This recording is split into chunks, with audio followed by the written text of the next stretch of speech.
مسلمانوں کے لیے خاص طور پہ ٹھیک ہے، یاد رکھیے گا. خلیجی ممالک. خلیجی ممالک میں بھی یہ اچھی خاصی بڑی جنگ جو ہے نا وہ بالکل دہانے پہ ہے. اچھا. ابھی سکون ہے، چلیں جتنی دیر سکون ہے، بہت زیادہ لمبا عرصہ تو یہ سکون رہنے کا نہیں. ٹھیک ہے. اور جو حالات اس وقت بنے ہوئے ہیں وہ انٹرنیشنل اور لوکل اسٹیبلشمنٹس دونوں جگہ پہ چینجز آ رہی ہیں. ٹھیک ہے. اور دنیا کا نظام پورا کا پورا بدلنے جا رہا ہے. ٹھیک ہے. خراسان ایکٹیو ہونے جا رہا ہے. خراسان جو ہے یہ بیسیکلی خراسان مشہد رضوی سے لے کے، یعنی ایران کے ایک دو صوبوں سے لے کے تو جو ہے وہ پورا افغانستان اور جہوں شہوں سے پہلے کا جو ہے وہ رشین ٹیریٹریز. ٹھیک ہے. تو یہ جو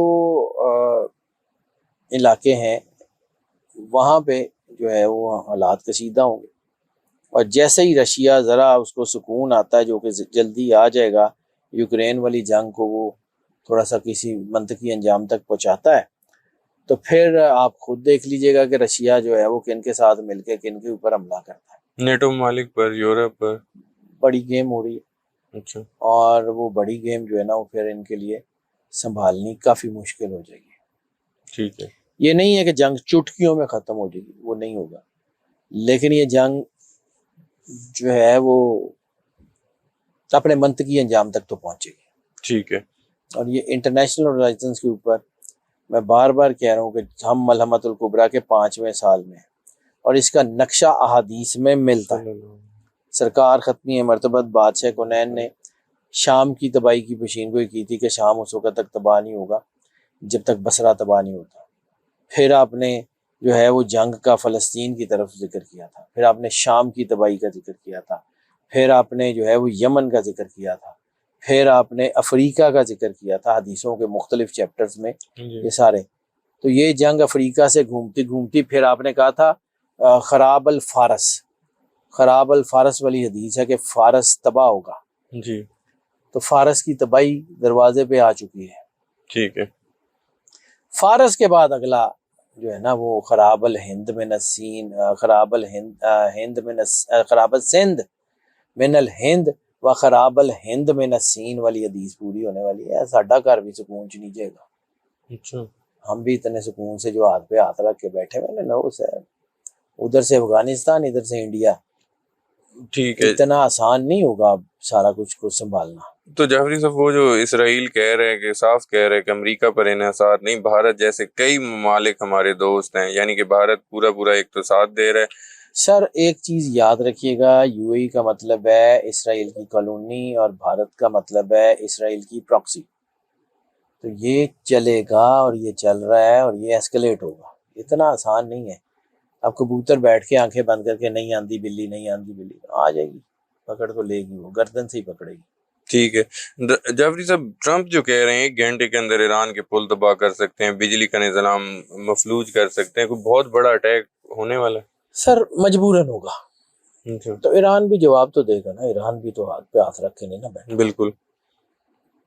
کیونکہ ایران کے اندر جو حالات، میں چونکہ وہاں رہا ہوں کافی عرصہ، مجھے آئیڈیا ہے ایران کے حالات کا بھی، چیزوں کا بھی. تو ایران کے اندر کی بھی کچھ چیزیں اس وقت کو بہت زیادہ سٹیبل نہیں ہیں، لیکن اس وقت ایران کی قوم کا جذبہ جنگ جو میں نے پہلے بھی دیکھا تو جی. آج وہ بہت زیادہ ہے. ٹھیک ہے.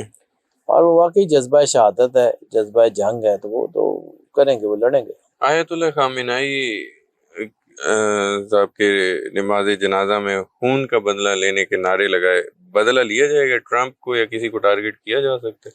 میں نے ایک بات کہی تھی اور میرا کاغذ اس وقت بھی یہی کہہ رہا تھا کہ کوئی نہ کوئی بندہ دنیا کا اہم مارا جائے گا جو کہ مسلمان نہیں ہوگا.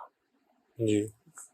ڈیلے ہو گئی چیزیں، اللہ کی مرضی ہوتی ہے، میرے کہنے سے تو نہیں. بالکل ایسی ہے. لیکن ایسا ہونے کے چانسز بہت نظر آ رہے ہیں، ابھی بھی ہیں. اچھا.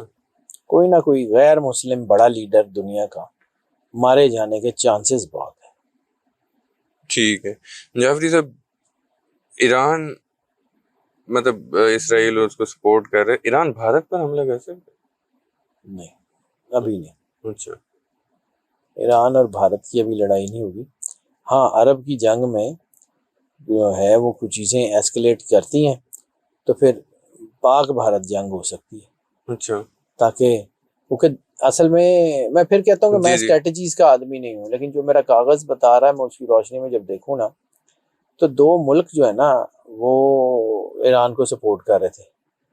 رشیا کو پھنسا دیا یوکرین میں، جی اور چائنا کو پوری طرح پھنسانے کی تیاری ہے ساؤتھ چائنا سی میں. اچھا تو پھر اس کے بعد ہم رہ جائیں گے. تو افغانستان اور انڈیا ہمارے ساتھ پہ ہی بیٹھے ہیں. اچھا ٹھیک ہے. جعفری صاحب 11 جولائی کو کہا جا رہا ہے کہ مذاکرات تو ویسے ہو گئے تھے لیکن اگلے تکنیکی معاملات کے لیے پاکستان میں کہہ رہے ہیں کہ اگلا دور ہوگا. آپ کو مجھے لگتا ہے لگتا ہوگا نہیں ہے، 11 جولائی؟ کاغذ تو نہیں بتا رہا، اچھا سوال ہی نہیں ہوتا. آگے اللہ کی مرضی. جی پہلے بھی بہت ساری ایسی چیزیں ہو گئی ہیں جو کاغذ میں نہیں تھی. بالکل ایسے. ٹھیک ہے جعفری صاحب، اب نئے حکومت دوبارہ کمپلیٹلی بند ہوتی تھی. ایران کے قبضے سے آبنائے ہرمز نکلتی ہوئی مجھے فوری طور پہ دکھائی نہیں دے رہی. اچھا دوبارہ کمپلیٹلی بند بھی آپ کو لگتا ہے ہو سکتا ہے. آپ جب بڑی جی میں عرض کروں کہ مجھے ان کے آرڈر سے باہر نکلتی ہوئی نظر نہیں آ رہی. ٹھیک ہے جعفری صاحب، آپ بڑی ٹارگیٹ شخصیات کی بات کریں. ابھی آسٹریلیا میں مودی کا جو دورہ ہونا ہے اس میں ان کو دھمکی لگائی گئی ہے کہ ان کو بھی ٹارگیٹ کیا جا سکتا ہے، وہاں بڑا سیکیورٹی دینے کی تیاری ہیں. آپ مودی کو بھی کچھ بھی ہو سکتا ہے جی. مجھے لگتا ہے کوئی نہ کوئی دنیا کا بڑا لیڈر جو مسلمان نہیں ہوگا وہ دنیا سے جاتا ہوا نظر آ رہا ہے. کوئی اور ہے. ٹھیک ہے مسلمانوں نے بڑے دے دیے ہیں جی، ساری باری ایسی دینی ہے. بالکل کسی اور کی بھی باری آنی چاہیے. ٹھیک ہے ڈاکٹر صاحب، گرمی کی شدید لہر یورپ، امریکہ میں ہلاکتیں، نیو جرسی میں ہلاکتیں، اب دنیا میں گرمی اور طوفانوں سے ہلاکتیں بڑھتی جائیں گی. موسمی تبدیلیوں کے ساتھ تو سب کچھ ہو ہی رہا ہے نا، بڑھ رہا ہے سارا کچھ. جی تو یہ سب اسی طرف گلوبل وارمنگ کی طرف جا رہی ہیں چیزیں. اور جب یہ اتنی گرمی ان علاقوں میں پڑ رہی ہے جہاں پہلے نہیں تھی تو گلیشیئر تیزی سے پگھلیں گے، سمندروں میں طوفان آئیں گے بڑے بڑے جو ہے نا وہ اپنا. جب دنیا میں اس قسم کے طوفان آئیں گے تو جنگلوں کی تباہی ہوگی. باقی تو ہم نے خود ہی اتار دی ہے، پاکستان میں تو ہم نے خود ہی سارے جنگل تباہ کر دی. جی تو چیزیں جس طرف جا رہی ہیں نا، حالات کوئی میں بار بار کہہ رہا ہوں اچھے نہیں ہیں. ٹھیک ہے. اسرائیلی وزیر اعظم جعفری صاحب کہتے ہیں کہ F-35 طیاروں کی فراہمی اسرائیل کی سلامتی کے لیے خطرہ بن سکتی ہے. امریکہ نے پہلے بات کی تھی ٹرمپ نے کہ F-35 طیارے ترکیہ کو دیں گے. اسرائیل کو یہی چیز کھٹک رہی ہے. آپ کو لگتا ہے F-35 طیارے دیے جائیں گے؟ اسرائیل اور ترکی آمنے سامنے آنے والے؟ At the end of the day جس جنگ کا حدیث میں ذکر ہے، جس کے بارے میں سرکار ختمی مرتبت بادشاہ کنین کی حدیث میں کہ 80 جھنڈے والے اور ہر جھنڈے کے نیچے 12,000 فوج، تو وہ قسطنطنیہ کے اوپر اٹیک کرے گی. کانسٹنٹینوپل کا مطلب ہے استنبول. اچھا اور وہ وہاں پہ آنا ہی آنا انہوں نے، اور وہ وقت زیادہ اب دور ہے بھی نہیں. جی اور یہ اگر یہ دیکھیں کہ 80 جھنڈے اور 12,000 ہر بندے کے 9,60,000،